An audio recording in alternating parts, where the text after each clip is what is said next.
This is Lisa from Mobile Tech Review, and this is the Dell XPS 13. Again, this is actually the third generation, really, of this wonderful, very compact 13.3-inch Windows 10 laptop. And, well, it has the Intel Kaby, like 7th generation CPUs inside, some upgraded networking, and a tiny bit bigger battery. We're going to look at it now. So we're not going to spend a whole lot of time covering stuff that you folks may have watched once or twice before already. The design is unchanged. We have the gold color available now. It's still available in silver for those of you who are not into gold. 2.7 to 2.9 pounds. The weight's unchanged as well. The 1080p non-touch screen is a lighter one. The QHD Plus touchscreen is the heavier one. Aluminum construction everywhere, quality looking piece. Maybe not the most exciting design. It's a little simple, it's a little plain, but it looks clean and it looks, well, like the quality hardware that it is. It's not cheap. The starting price is $799, but that gets you a Core i3, 4 gigs of DDR3 low power RAM, and 128 gig SSD. Now, if you want the good stuff, you want to move up to Core i5s, Core i7s, and so on, the price is going to go up. And our model right here is the Core i7-7500U. We have Intel Kaby Lake 7th generation CPU in here, clocked at 2.7 gigahertz. It has 8 gigs of DDR3 RAM and a 256 gig M.2 PCIe SSD. So 256 gig and above is going to have PCIe rather than the slower SATA protocol for communication, and this costs $15.99. Oh, and we have the QHD Plus display here. So it gets expensive. It's pretty new, so Dell's not discounting it much, but nice construction, the usual non-skid rubber things going on over here on the bottom, your service tag under the little door. That's what that is, in case you were wondering. They're just trying to make it look less labeled up and icky. And still the same contrasting black sides, whether you get the silver lid or you get the gold lid. Now, thanks to the new 13-inch MacBook Pro, somehow this seems full of ports now, whereas it was a little lean when it first came out. This has two USB 3.0 standard A ports, and one on each side, so makes righties and lefties happy if you're using an external mouse. Of course, you have a headphone jack. You have an SD card slot. Yes, yay, yay, right there. And we have a USB-C Thunderbolt 3 port as well. So decent in terms of ports, and of course that USB-C Thunderbolt 3 port allows you to connect docks with all sorts of connectors. You can get an HDMI adapter, a DisplayPort adapter, all those sorts of things. So you might need some dongles with this, but you can connect to just about everything. Braintree Payments is our sponsor for this video, and we want to thank them for their support. It's not easy developing commercial mobile apps, but that doesn't mean accepting payments has to be hard too. Braintree makes integrating mobile payments a breeze. They allow you to accept nearly any kind of payment from any device with a single integration. Nice, right? PayPal, Android Pay, whatever it is. Android, iOS, JavaScript clients, all are supported, as are payments in a variety of currencies. Their code is elegant and clearly documented. Their simple and flexible SDKs make your job and accepting payments easier. Learn more at braintreepayments.com/tech-review. Inside, we still have the same soft touch finish here. I love this, just the way it feels. It's so nice, much nicer than cold aluminum, especially wintertime. You got your carbon fiber pattern there. It looks nice. We have the trackpad. It's a good Microsoft Precision trackpad. My only complaint, as ever, because Dell hasn't changed this, is that once it gets gummy with fingerprint oil, and it will start to track kind of slowly or a little bit erratically, so you have to clean it with just a damp cloth every so often. I really think this is the most attractive view, the inside, because you have the bezel-free display just above, a very nice, clean-looking chiclet island-style keyboard here. Backlit keyboard. Another thing Dell really hasn't changed is the keyboard. It's a good keyboard, but it's never been among my favorite.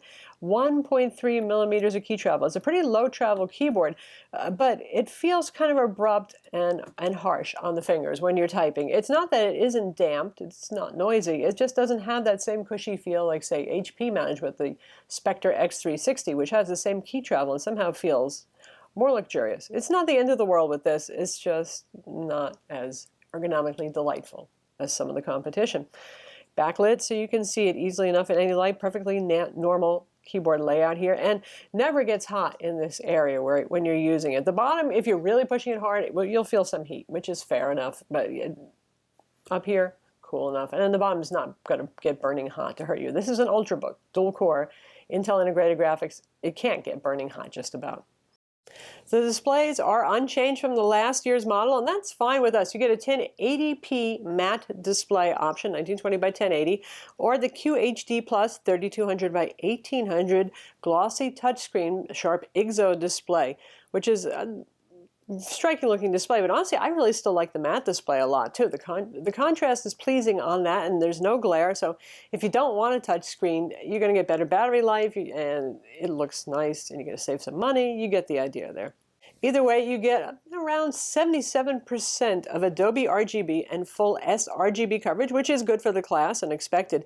Dell claims 400 nits of brightness because of the way they handle brightness built into BIOS, where it regulates brightness behind the scenes. It's a little hard to measure with our colorimeter. We can never measure actually accurately. We usually get a result like 200 nits, which is just isn't right even looking at the display. Black level's good at 0.30 for the IGZO panel, which works out to a 1000-to-1 contrast ratio. So good panel, beautiful panel. The most beautiful thing about it still is that bezel-less design, near bezel free, 5 millimeters all around. Here is the other bad thing though about this display is the chin cam. The camera is still down low. There's nothing they can do about it if they want to stick with this, which is we can only call a hallmark feature at this point, the narrow bezels top and sides. So you're still going to be sharing your chin with folks when you do web chat, Skype, that sort of thing. You get the idea. So performance, right here is our Geekbench scores, this is the Intel Core i7 that we have here. This isn't much different than the last generation, Intel Skylake. So let me just save you some money. If you can still get the Skylake version, which right now, as of December 2016, you can find that for about $400 less. And I would say I would rather have the $400 in my pocket because you're not going to see a whole lot of difference in performance in CPU, in SSD speed, and there's our SSD speed for the 256 gig PCIe SSD. Where you will see about 10% improvement is in graphics. This is our 3D Mark 11 performance score, the 720p test. That's noticeably better. So if you do things that are graphically intensive, you get about a 10% improvement in Kaby Lake, whereas with the CPU you get maybe 2%. Because once again, Intel has been, for the last 3 generations, focusing more on improving integrated graphics and giving you better battery life while generating less heat.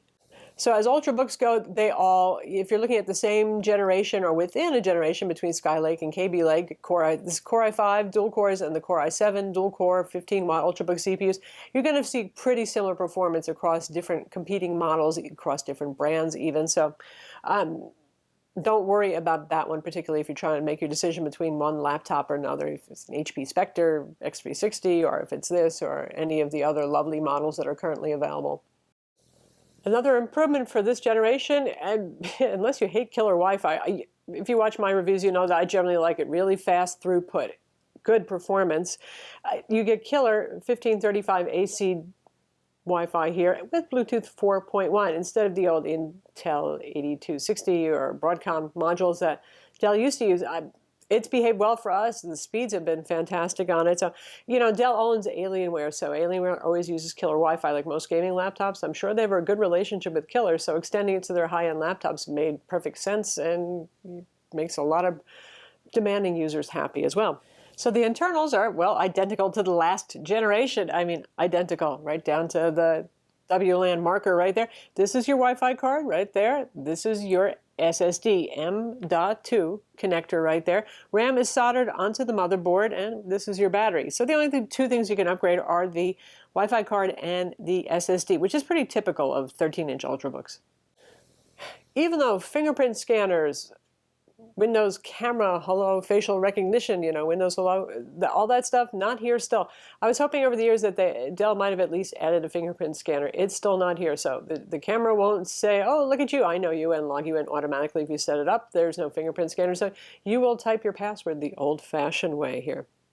Last but not least is battery life. Now, Dell increased the battery capacity a teeny weeny bit. It's 60 watt hours now. Before it was like 57 to round up a little bit watt hours. That's not going to really change your battery life a whole heck of a lot, but Intel Kaby Lake does offer those battery improvements, which Intel has been focusing on. So the Dell XPS 13 in general has been an Energizer bunny, especially with the 1080p display. The QHD Plus touchscreen is a little bit more of a power hog, but we've in fact managed about 30 to 40 minutes longer run times with the Kaby Lake model. So that's pretty neat. And you're looking at about 9 to 9.5 hours on a charge with the QHD Plus display. That's with brightness set at 40%. It's a pretty bright display, so trying to keep it around 150 nits or so, and doing productivity stuff. We are not playing World of Warcraft when we run these tests. You know, Word, Excel, web browsing, streaming Netflix and Amazon Prime Video, that sort of thing. Now, if we don't have the 1080p of the Kaby Lake model, but we've had it for every previous generation, including the Skylake, and that one ran for 3 hours more. So you're looking at 12, 13 hours, expect here, for the 1080p display model. So that's the Dell XPS 13, still one of the best traditional Ultrabooks you can buy. Traditional, I mean not one that has a convertible design, you know, if you want to make it into a tablet or tent mode position, that sort of thing. If you're looking for just a conventional laptop, you want it as compact and premium as possible. Well, this is definitely on the short list. Obviously, there is competition.